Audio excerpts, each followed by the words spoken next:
Hi everyone, எல்லாருக்கும் வணக்கம். Welcome to my channel Hiiii cooking.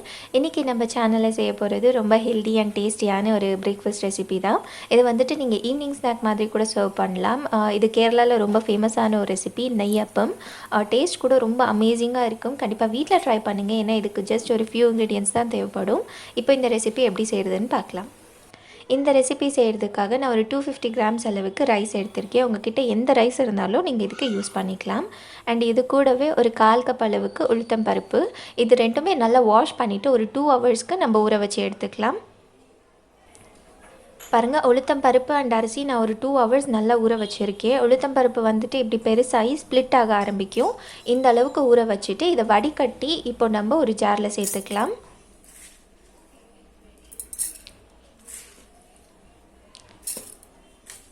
அரிசி உளுத்தம் பருப்பு சேர்த்ததுக்கப்புறமா அது கூட 2 ஏலக்காய் நான் ஆட் பண்ணுறேன். அந்த ஃப்ளேவர் வந்துட்டு ரொம்ப நல்லாயிருக்கும் அதனால். அண்ட் 1/4 கப் அளவுக்கு தண்ணி. இதை வந்துட்டு ஃபைன் பேஸ்ட்டாக அரைச்சி எடுத்துக்கலாம்.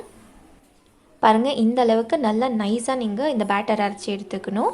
இப்போ இதை நம்ம ஒரு மிக்சிங் பவுலில் சேர்த்துடலாம். இப்போது இன்னொரு சின்ன ஜாரில் ஒரு 3/4 கப் அளவுக்கு நான் வெல்லம் ஆட் பண்ணுறேன். நீங்கள் சுகர் கூட ஆட் பண்ணலாம், பட் வெல்லம் ஆட் பண்ணுங்கள், அப்போ தான் டேஸ்ட் நல்லாயிருக்கும். அண்ட் ஒரு வாழைப்பழம். இது ரெண்டுமே இப்போ நம்ம நல்லா நைஸாக அரைச்சி எடுத்துக்கணும்.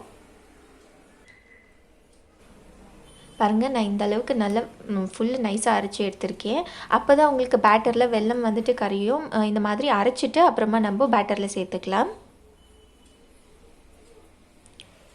இது கூடவே 1/4 கப் அளவுக்கு துருவின தேங்காய் அண்ட் ஒரு 2 டீஸ்பூன் அளவுக்கு எள்ளு. நான் ஒயிட் செசமி சீட்ஸ் தான் ஆட் பண்ணுறேன். உங்கள் கிட்ட கருப்பு எள்ளு இருந்தாலும் நீங்கள் ஆட் பண்ணிக்கலாம்.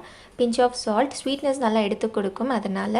அண்ட் குக்கிங் சோடா ஒரு 1/4 டீஸ்பூன். இது எல்லாத்தையும் சேர்த்து நம்ம ஒரு வாட்டி நல்லா மிக்ஸ் பண்ணி எடுத்துக்கலாம். இது மிக்ஸ் பண்ணுறதுக்குள்ளே நீங்கள் சேனல் ஃபர்ஸ்ட் டைம் பார்க்குற மாதிரி இருந்தால் please subscribe to my channel. And அப்படியே பக்கத்தில் இருக்க பெல் ஐக்கன் கூட கிளிக் பண்ணுங்கள். அப்போ தான் நாங்கள் வீடியோ போஸ்ட் பண்ண உடனே உங்களுக்கு நோட்டிஃபிகேஷன் வரும். பாருங்கள், பேட்டர் வந்துட்டு ரெடி. இதை வந்துட்டு நான் நல்லா மிக்ஸ் பண்ணியிருக்கேன். இது ஒரு 20 மினிட்ஸ்க்கு நம்ம சைடில் எடுத்து வச்சிடலாம். 20 மினிட்ஸ் ஆனதுக்கப்புறமா இந்த அப்பம் சட்டி, பணியாரம் பேன் இருக்கும் இல்லையா, அதில் வந்துட்டு நம்ம ஃபுல்லாக நெய் சேர்த்துக்கணும். அதுக்கு தான் இதோட பேரே நெய்யப்பம் தான். கீ தான் ஆட் பண்ணோம். இது ஆயிலில் செஞ்சிங்கன்னா நல்லா இருக்காது. ஸோ ஆன அளவுக்கு நெய் கொஞ்சம் அதிகமாக சேர்த்துக்கோங்க. நம்ம போட்ட கீ எல்லாம் கரைஞ்சதுக்கப்புறமா நம்ம ரெடி பண்ணி வச்சோம் இல்லையா, அந்த பேட்டர் வந்துட்டு இதில் சேர்த்துடலாம்.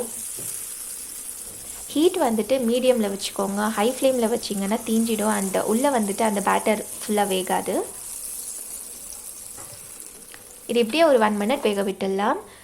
1 மினிட் நல்லா வெந்ததுக்கப்புறமா இது இன்னொரு சைட் ஃப்ளிப் பண்ணிவிட்டு ஒரு 2 to 3 மினிட்ஸ் நம்ம எப்படி சுற்றி விட்டு தான் வேக வைக்கணும். எல்லா சைடுமே நம்ம ஈவனாக வேக வச்சு எடுத்துக்கலாம். பாருங்கள், நெய்யப்பம் வந்துட்டு சூப்பராக வெந்துடுச்சு. இதை இப்போ நம்ம பேன்லேருந்து எடுத்துடலாம். பாருங்கள், எவ்வளோ சாஃப்டாக அண்ட் ஸ்பஞ்சியாக இருக்கும். டேஸ்ட் கூட ரொம்ப ரொம்ப நல்லாயிருக்கும். ஸோ கண்டிப்பாக நீங்கள் வீட்டில் ட்ரை பண்ணி பாருங்கள். ட்ரை பண்ணி பார்த்துட்டு உங்கள் ஃபீட்பேக்கை வந்துட்டு காமெண்ட்டில் சொல்லுங்கள். வேறு ஒரு ரெசிபியோடு பார்க்கலாம். Until then take care.